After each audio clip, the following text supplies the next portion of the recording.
नमस्कार मित्रों, मैं अंजलि कुमारी स्वागत करती हूँ आपके अपने चैनल साहित्य शिक्षण में। आज मैं कक्षा 11 में पढ़ाई जाने वाली हिंदी की जो पाठ्य पुस्तक है, उसका पाठ 1 है पूस की रात।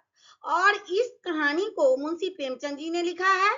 तो सबसे पहले मुंशी प्रेमचंद जी का जीवन परिचय देखेंगे, उसके बाद पूरे पाठ का सारांश बहुत ही आसान भाषा में देखेंगे। तो आप लोग शुरू से अंत तक मेरे साथ बने रहिए। चलिए चलते हैं मुंशी प्रेमचंद के जीवन परिचय की तरफ। इनका जन्म 31 जुलाई 1880 को हुआ था और इनका निधन 3 अक्टूबर 1936 को हुआ। जन्म स्थान है ग्राम लम्ही, जो कि वाराणसी उत्तर प्रदेश में है। इनका मूल नाम पूछा जाएगा और बार बार एग्जाम में पूछा गया है कि मुंशी प्रेमचंद जी के मूल नाम क्या है। तो धनपत राय इनका मूल नाम है।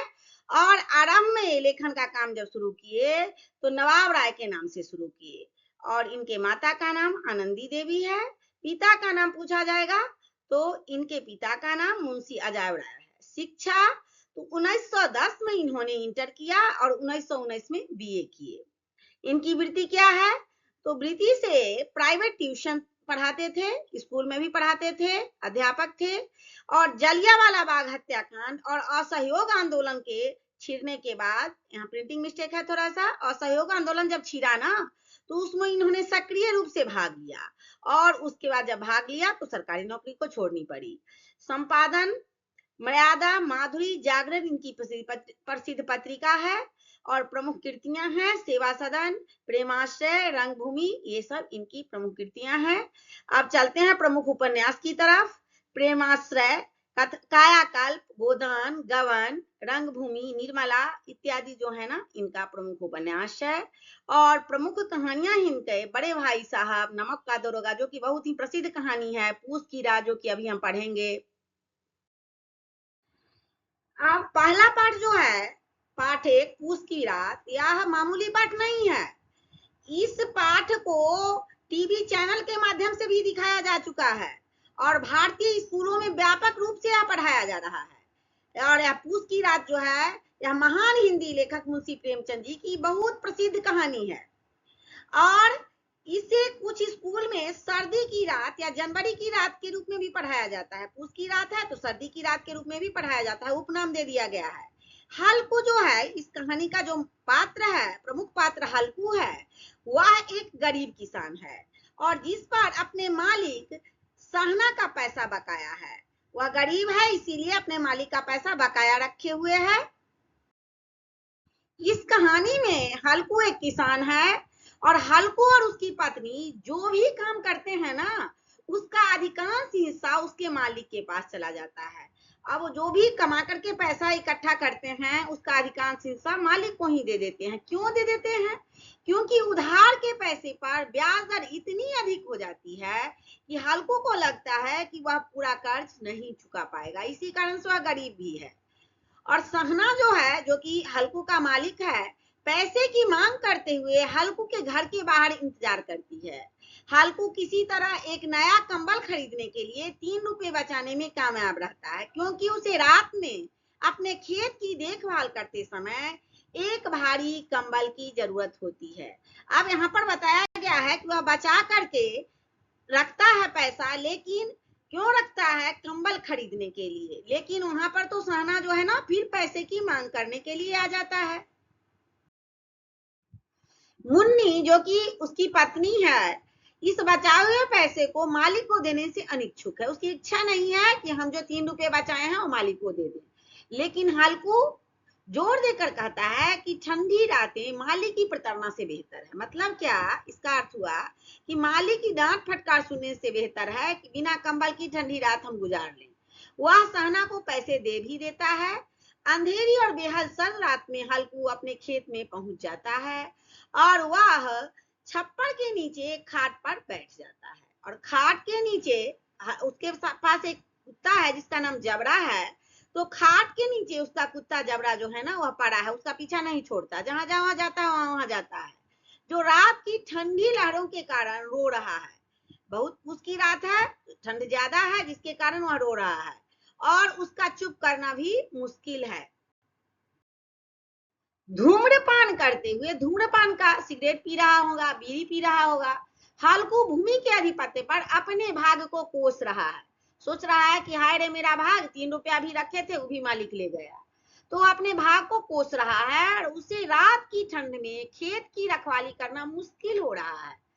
वह अपने शरीर के बीच अपना चेहरा जो है ना उसको छुपाता है, लेकिन कोई फायदा नहीं होता। बहुत ठंड है और बिना कंबल का ठंड की रात में वो सो रहा है।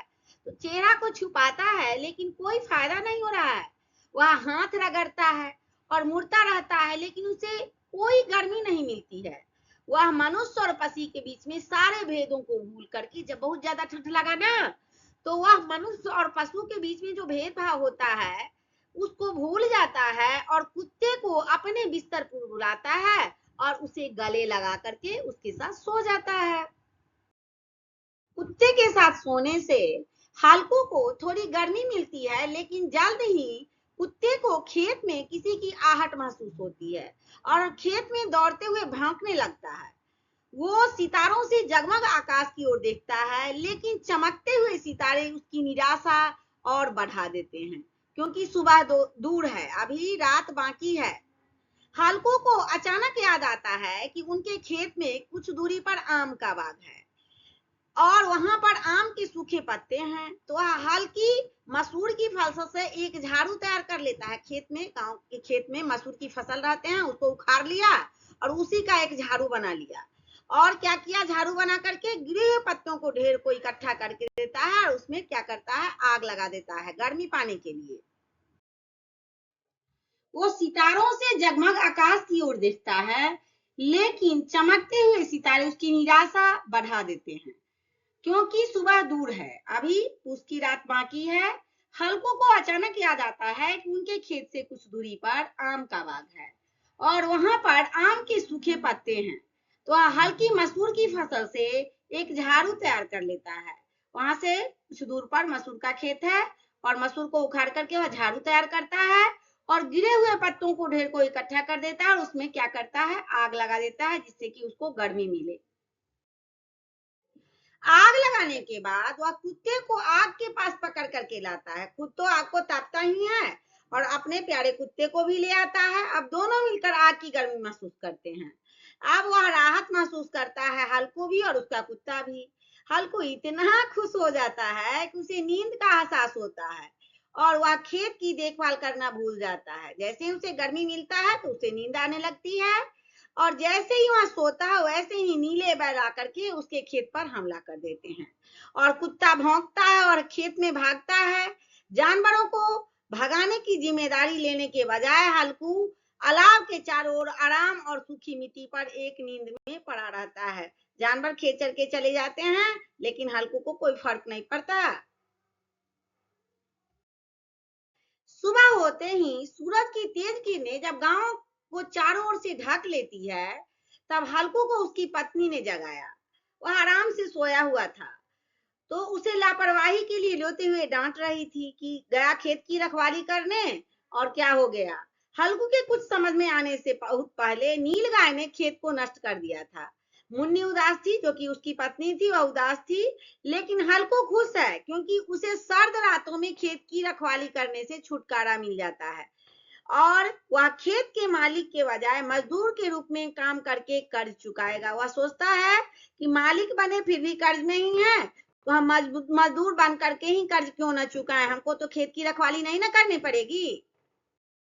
यह जो चैप्टर 1 था, पूस की रात, इस चैप्टर को मैंने बहुत ही आसान भाषा में बताई हूँ और इसका कवि परिचय भी बता दी हूँ। आप लोग चैनल पर अगर नए हैं तो वीडियो को लाइक करें, चैनल को सब्सक्राइब करें तथा अपने दोस्तों में शेयर करें और बहुत जल्द ही इस चैप्टर के प्रश्नोत्तर को भी मैं बता दूंगी।